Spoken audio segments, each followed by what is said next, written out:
Saatnya Anda menyaksikan Kompas Bisnis, Saudara bersama saya Yan Rahman. Saudara, rupiah kembali loyo menghadapi dolar Amerika Serikat dengan lagi-lagi menembus level psikologis di atas Rp18.000.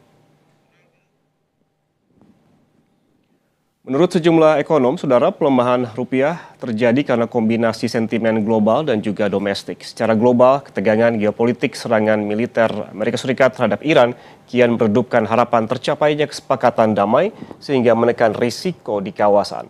Sementara secara domestik, faktor penurunan indeks keyakinan konsumen yang terus turun hingga pelaksanaan APBN jadi sentimen negatif.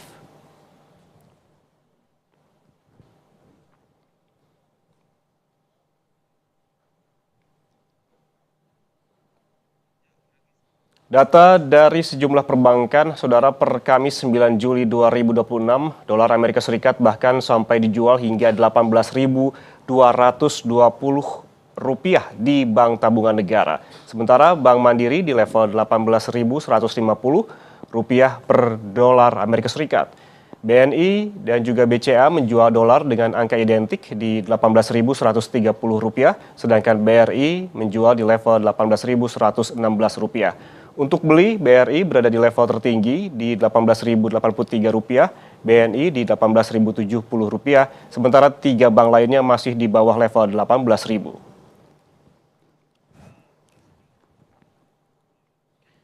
Data dari Jakarta Interbank Spot Dollar Rate, JISDOR, Bank Indonesia terpantau rupiah terus mengalami tren pelemahan. Pada penutupan awal pekan ini, rupiah berada di level 17.999 per dolar Amerika Serikat, tinggal 1 poin menyentuh 18.000. Kemudian menguat tipis keesokan harinya di 17.988. Namun tak berdaya menghadapi dolar hingga kembali menyentuh level psikologis 18.005 di 8 Juli dan kembali melemah pada penutupan perdagangan kemarin di angka 18.090 per dolar Amerika Serikat.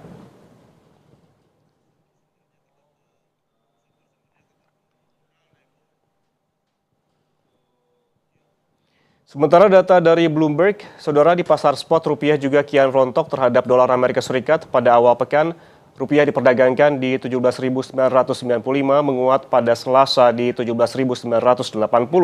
Namun pada hari Rabu melemah 34 poin dan kembali menembus level psikologis di angka 18.014 per dolar Amerika Serikat. Dan kembali loyo di perdagangan Kamis ke level 18.089.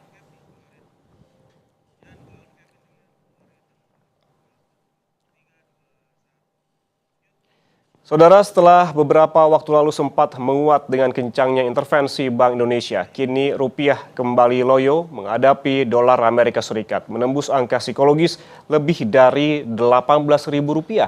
Sentimen apa saja yang memengaruhinya? Kita bahas bersama Ibrahim Aswaibi, pengamat ekonomi, mata uang dan juga komoditas. Pak Ibrahim, selamat pagi. Halo, selamat pagi. Pak Ibrahim, ini kan kita lihat terakhir rupiah lagi-lagi menembus lebih bahkan dari 18.000. Ada sentimen domestik dan juga eksternal secara kombinasi. Kita ke domestik terlebih dahulu, Pak Ibrahim. Menurut Anda, apa faktor pemberat rupiah kali ini? Ya, faktor pemberat rupiah mengalami pelemahan sebenarnya dari mulai awal di tanggal 2 Juli itu pada saat rilis data neraca perdagangan, ya kemudian inflasi, kemudian baik di manufaktur Indonesia, cadangan devisa, ya ini yang mengalami satu penurunan. Ya kecuali mungkin untuk cadangan devisa, mungkin akan saya buka satu persatu. Terutama adalah neraca perdagangan. Dan neraca perdagangan di bulan Mei ini mengalami defisit 1,61 miliar. Yang sebelumnya kita lihat di bulan April itu surplus 90 juta US dollar. Walaupun di bulan sebelumnya ini pun juga mengalami mengalami defisit, tetapi kita lihat bahwa defisit yang terjadi di bulan Mei ini menandakan bahwa kebutuhan untuk impor minyak mentah ini cukup besar, ya sehingga terjadi defisit. Itu yang pertama. Kemudian yang kedua, inflasi.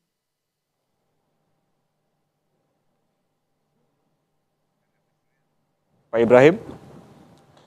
Baik, tampaknya ada gangguan audio bersama narasumber kami, Ibrahim Aswaibi, pengamat komoditas, dan paling tidak saudara yang dapat kami informasikan terkait dengan nilai tukar rupiah saat ini memang selama 2 hari berturut-turut begitu mengalami penurunan dari 17 ribuan atau bahkan ini hampir menyentuh 18 ribu di awal pekan, kemudian menembus level 18 ribuan di hari Rabu dan juga Kamis.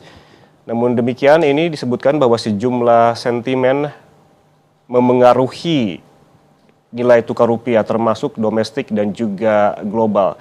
Secara domestik tadi disebutkan ada beberapa hal termasuk inflasi dan juga neraca dagang yang terpantau juga defisit sebesar 1,6 miliar dolar Amerika Serikat, di mana ini memperberat nilai tukar rupiah akhir-akhir ini, meskipun laporan ini per Mei 2026, termasuk juga ada angka inflasi yang juga menjadi pemberat kinerja rupiah hingga saat ini. Terpantau memang saudara bukan hanya dari pasar spot, kinerja rupiah juga melemah terlebih dari sektor perbankan.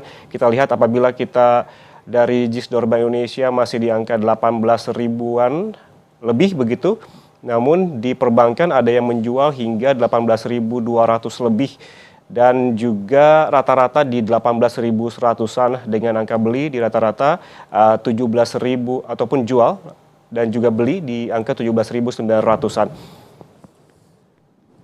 Dan saudara, kinerja rupiah ini seperti Anda lihat saat ini ada beberapa yang kita jadikan referensi, termasuk diantaranya dari perbankan, data dari sejumlah perbankan per Kamis kemarin, dolar Amerika Serikat sampai dijual hingga 18.220 rupiah, tepatnya di Bank Tabungan Negara, sementara di Bank Mandiri di level 18.150 rupiah per dolar Amerika Serikat. BNI dan juga BCA menjual dolar dengan angka identik di Rp18.130, sedangkan Bank Rakyat Indonesia menjual di level Rp18.116. Untuk beli memang juga berbeda-beda saudara. Bank Rakyat Indonesia berada di level tertinggi di Rp18.083, sementara BNI di Rp18.070. Sementara 3 bank lainnya ini masih di bawah level 18.000 seperti Anda saksikan, ada di 17.800-an hingga 17.900-an.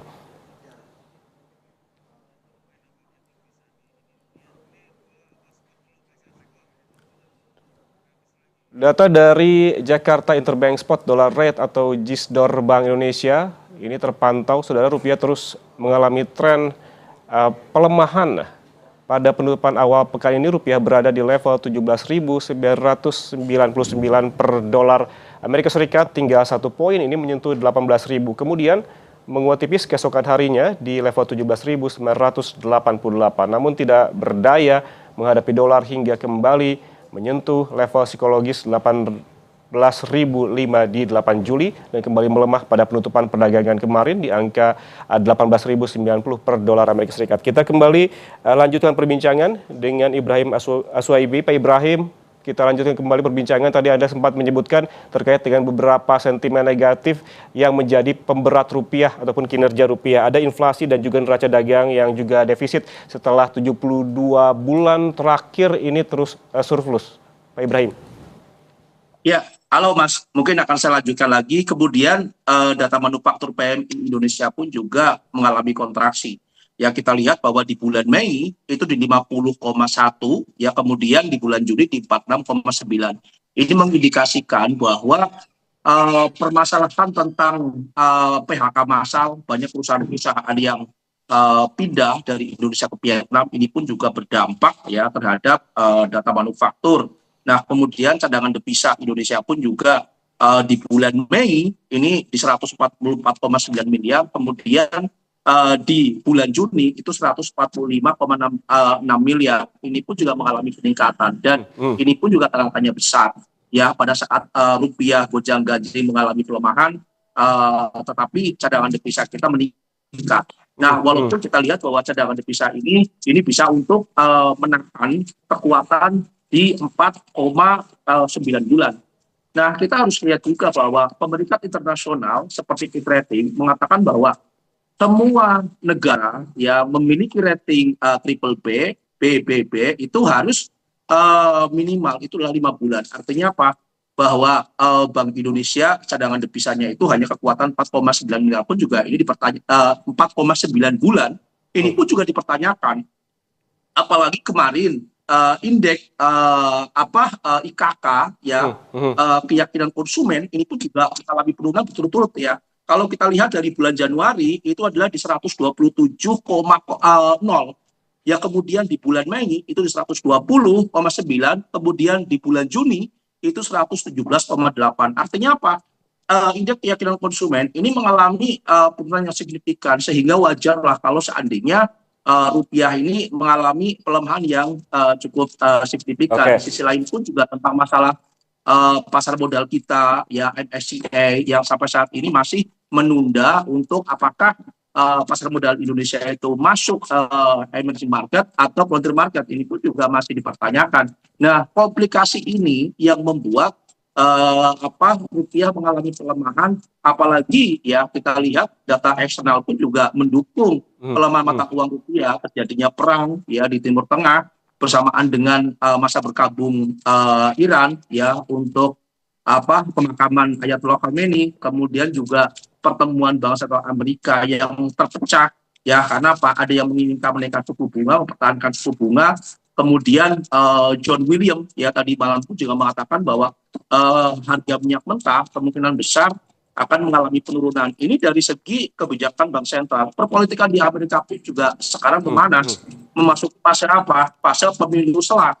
Ya karena harga gasolin terus mengalami kenaikan, ini pasti akan berdampak terhadap kampanye Partai Republik. Ini yang digoreng oleh Partai Demokrat tentang kondisi perpolitikan di dalam negeri Amerika sendiri. Itu Mas. Oke, secara domestik dan global sudah dijelaskan secara singkat begitu ya oleh Pak Ibrahim. Kalau kita lihat tadi yang bisa saya garis bawahi terkait juga ada diantaranya soal neraca dagang yang defisit dan juga cadangan devisa begitu. Kalau kita bahas satu persatu Pak Ibrahim, saya pertama ke soal indeks keyakinan konsumen atau IKK yang turun. Jika dielaborasi, apa kaitan langsungnya dengan pelemahan rupiah?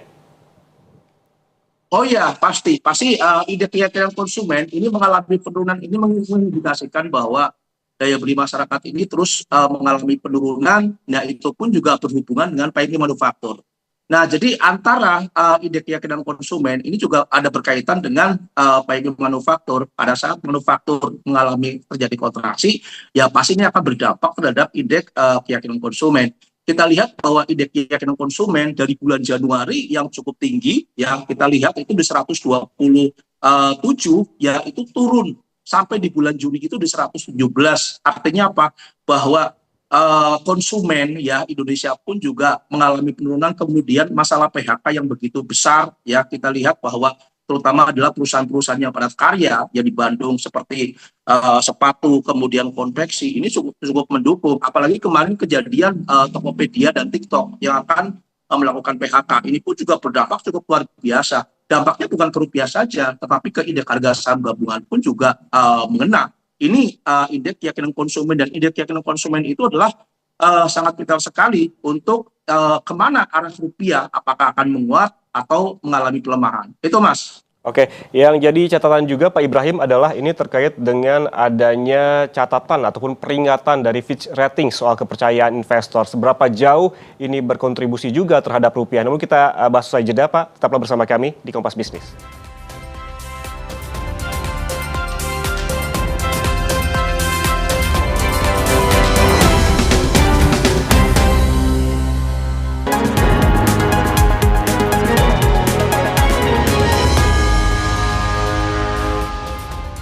Saudara, soal rupiah yang kembali loyo menghadapi dolar Amerika Serikat hingga menembus angka psikologis lebih dari Rp18.000. Kita lanjutkan perbincangan bersama Ibrahim Aswaibi, pengamat ekonomi, mata uang dan juga komoditas. Pak Ibrahim, kita lanjutkan perbincangan. Tadi Anda sempat secara singkat begitu mention apa saja yang menjadi pemberat kinerja rupiah.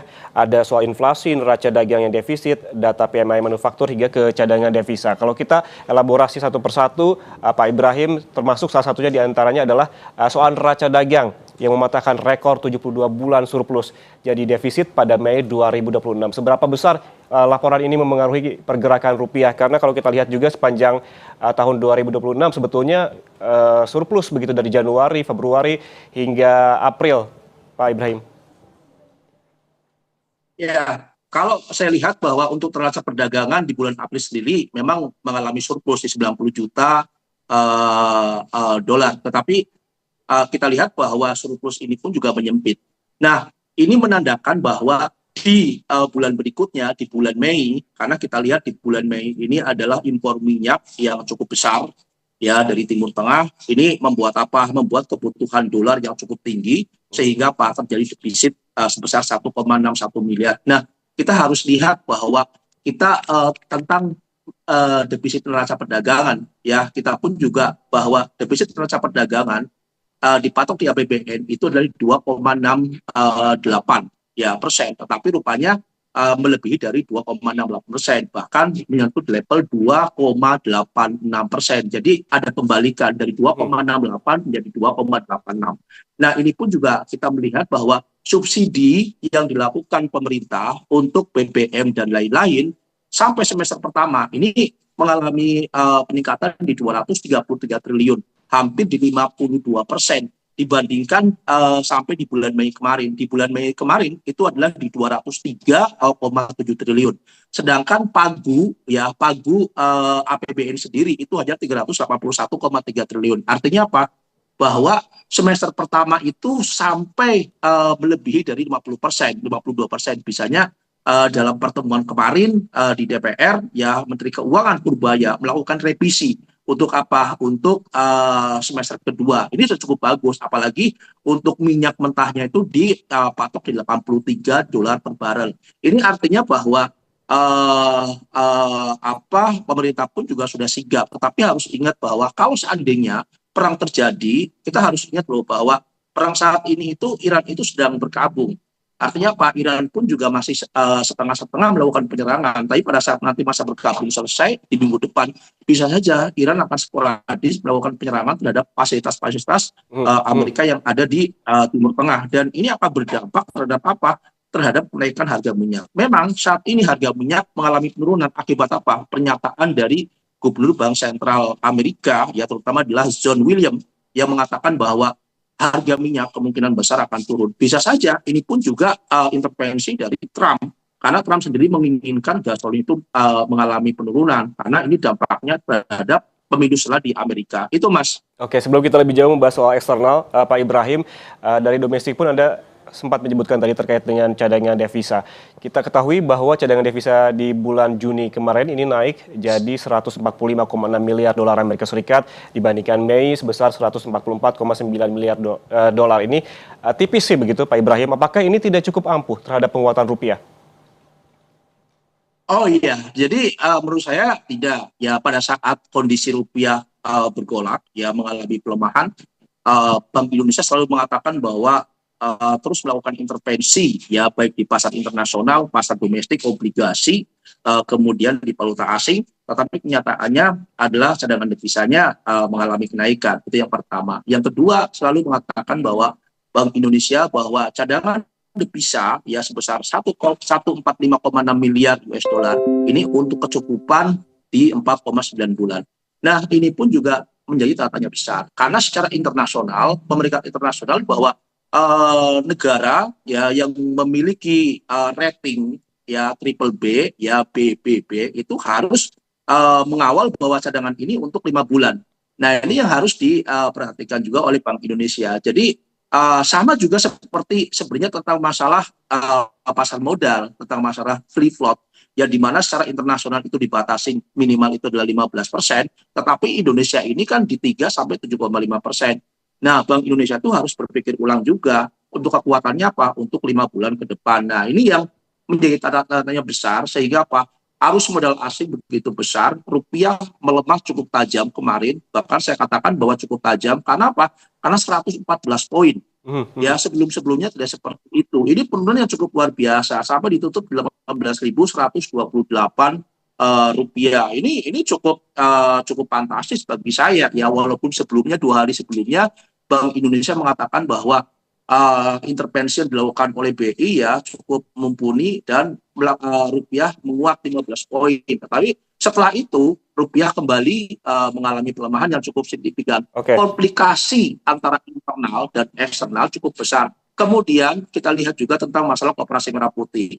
Koperasi merah putih itu kebocoran yang terjadi itu 46 triliun rupiah. Artinya Pak pemerintah harus melakukan pengusutan ya secara tegas. Apalagi kemarin juga terjadi ya satu penangkapan pejabat dari Kejaksaan Agung. Ini pun juga mempengaruhi triliunan rupiah uang ada di situ. Artinya apa? Pasar sedikit apatis. Seorang penegak hukum yang mereka menangkap orang, tapi dia sendiri lalu melakukan korupsi dan ditangkap. Ini apa bagi global bahwa Indonesia seorang pejabatnya pun juga yang menangani tentang korupsi, mereka itu korupsi. Itu loh Mas. Penegakan hukum hingga kebocoran APBN juga menjadi concern dalam hal ini. Tapi kalau kita kembalikan lagi, Pak Ibrahim, terkait dengan cadangan devisa yang bulan Juni memang naik tipis dibandingkan bulan sebelumnya. Namun kalau kita lihat secara tren, Pak Ibrahim tetap saja menurun baik secara year on year maupun year to date. Apakah artinya peran Bank Indonesia untuk intervensi ini semakin terbatas? Ya, Bank Indonesia sebenarnya punya cara cuma satu, ya. Karena apa? Pada saat melakukan intervensi, hampir setiap hari intervensi, ya baik di pasar internasional maupun pasar domestik. Cara satu-satunya Bank Indonesia itu ya yang paling ampuh itu adalah menaikkan suku bunga. Target saya sampai akhir tahun kemungkinan besar 200 basis poin. Kalau seandainya 100 basis poin sudah selesai, ya berarti ada 100 basis poin lagi untuk menaikkan suku bunga. Nah, kenapa Bank Indonesia harus menaikkan suku bunga? Karena caranya cuma itu aja untuk menstabilkan mata uang rupiah. Walaupun dampaknya terhadap suku bunga kredit yang mengalami kenaikan, dan kita pun lihat sudah tahu sekarang itu bank-bank himbara deposito ya 1 bulan itu sudah 7%. Mas, kemudian obligasi pun juga sudah di atas 7,4%. Ya artinya apa? Bahwa ini mengindikasikan bahwa bank-bank pun juga ingin menarik dalam masyarakat yang tadinya pun juga sudah mereka berpindahkan di valuta asing. Dan harus diingat bahwa ini adalah kuartal kedua sudah berakhir. Artinya apa? Perusahaan-perusahaan yang listed di bursa ini pun juga harus menyiapkan dolar ya untuk pembagian dividen. Sehingga apa? Menurut saya bahwa kalau rupiah melemah sangat wajar sekali ya dalam kondisi saat ini, karena komplikasi yang terjadi secara internal ini mengarah ke apa? Ya ke pelemahan mata uang rupiah. Itu Mas. Oke, tampaknya kondisi-kondisi saat ini Pak Ibrahim menjadi sorotan terutama dari lembaga pemeringkat internasional, termasuk laporan terbaru dari Fitch Ratings yang memperingatkan Indonesia selain soal kerentanan cadangan devisa yang turun secara tahunan, juga terkait kepercayaan investor. Bagaimana ini harusnya direspons oleh pemerintah agar pelemahan rupiah tidak terus terjadi? Pemerintah sudah merespon. Pemerintah sudah merespon, terutama dalam pasar modal, ya OJK, Bursa Efek Indonesia. Tetapi mungkin ini sangat sulit sekali. Permasalahan free float ya dari 7,5 menjadi 15%, ini membutuhkan dana cukup besar ya di atas 250 triliun rupiah. Artinya apa? Ini perlu kehati-hatian ya, tidak mungkin ya perusahaan-perusahaan yang di bursa itu langsung mempunyai uang yang cukup besar. Nah, ini yang selalu menjadi kendala. Misalnya kemarin MSCI itu langsung menangguhkan karena tidak adanya transparansi. Tidak ada transparansi data yang ada di Indonesia. Misalnya ada ketakutan bahwa kalau seandainya transparansi ini tidak berjalan dengan baik, terutama tentang masalah freeport, ya bisa saja pemerintah internasional pun juga akan menurunkan suspend ya oleh MSCI, ya kemungkinan besar akan terjadi. Ini yang kita lihat nanti di bulan Agustus September seperti apa ya OJK maupun Bursa Efek Indonesia dalam berinteraksi untuk membuat agar pasar modal kita diterima oleh pasar global ya, sehingga MSCI itu memberikan rating emerging market. Nah, ini kita harus ingat, kita kalah juga dengan Vietnam. Vietnam sudah menjadi negara berkembang yang mendekati maju. Artinya apa? Bahwa ekonomi Vietnam pun juga di kuartal kedua cukup bagus ya, di atas 8%. Nah, ini pun juga dampaknya ya harusnya Indonesia mengikuti gerak langkah yang dilakukan oleh Vietnam, yang salah satu negara di ASEAN yang cukup mumpuni ya perekonomiannya. Nah, ini harus sebagai sebagai semangat ya Indonesia seperti itu. Nah, kita harus ingat juga bahwa di Vietnam dengan Indonesia berbeda. Vietnam itu pembentukan pertumbuhan ekonominya itu adalah 50% dari investasi. Sama dengan Tiongkok. Nah, di Indonesia ini pembentukan pertumbuhan ekonominya 50% dari daya beli masyarakat. Artinya apa? Bahwa pemerintah selalu melakukan intervensi ya di pasar, yang memberikan BLT, ya dana BOS dan lain-lain. Ini yang mengangkat 2,9% ya daya beli masyarakat, sehingga apa? Pertumbuhan ekonomi Indonesia cukup bagus pun juga tidak akan berpengaruh ya terhadap kelas menengah ke bawah. Buktinya apa? Daya beli masyarakat menurun, PHK di mana-mana ya karena penutupnya perusahaan, berbeda dengan di negara ASEAN lainnya, terutama adalah Vietnam yang berfokus terhadap investasi ya 50%-nya. Itu Mas. Berarti bajunya negara tetangga termasuk seperti Vietnam ini harus dijadikan motivasi oleh kita ya. Pak Ibrahim, kita lihat juga tadi selain dari Fitch Ratings masih beberapa waktu ke depan ada sejumlah lembaga pemeringkat lainnya yang kemungkinan juga akan memberikan rating ke Indonesia, ini harusnya jadi perhatian. Kalau kita bergeser lagi dari sentimen domestik ke sentimen eksternal, Anda sempat mention tadi sebelumnya secara singkat, sebetulnya seberapa besar sih pengaruh sentimen eksternal termasuk serangan Amerika Serikat di Timur Tengah terhadap penekanan terhadap rupiah begitu, karena kalau kita selalu mengandalkan ataupun melihat kondisi di Timur Tengah, serangan Amerika Serikat dan juga Iran, artinya kerentanan rupiah ini semakin tidak pasti dong, Pak Ibrahim. Ya, jadi gini Mas, kita lihat pada saat nota kesepahaman ya kesepakatan antara Amerika dan Iran ditandatangani, kemudian setelah Hormuz dibuka, ini harga minyak ini turun. Nah, turunnya harga minyak ini karena terjadi oversupply. Ya, oversupply sebelumnya saya sudah mengatakan bahwa 103,1 juta barel per hari itu adalah produksi. Tetapi permintaannya itulah di bawah 100 juta barel per hari. Kenyataannya setelah Hormuz dibuka, ya setiap hari itu cukup meledak ininya ekspornya, ya transportasinya jalan, kemudian produksinya naik. Bahkan di pasar gelap ya harga minyak itu dijual itu di $10 per barel. Itu terutama adalah minyak-minyak dari Angola. Karena apa? Persaingan yang cukup ketat ya sehingga harga minyak ini di bawah harga standar di 65 sampai 70. Nah, di sisi lain pun juga itu sebenarnya cukup bagus. Akhirnya rupiah mengalami harga minyak turun, rupiah juga sedikit mengalami penguatan. Tetapi kita harus berhati-hati juga bahwa dampak geopolitik ya di Timur Tengah, ada ketakutan terjadinya perang ini, kemudian Iran menutup Selat Hormuz.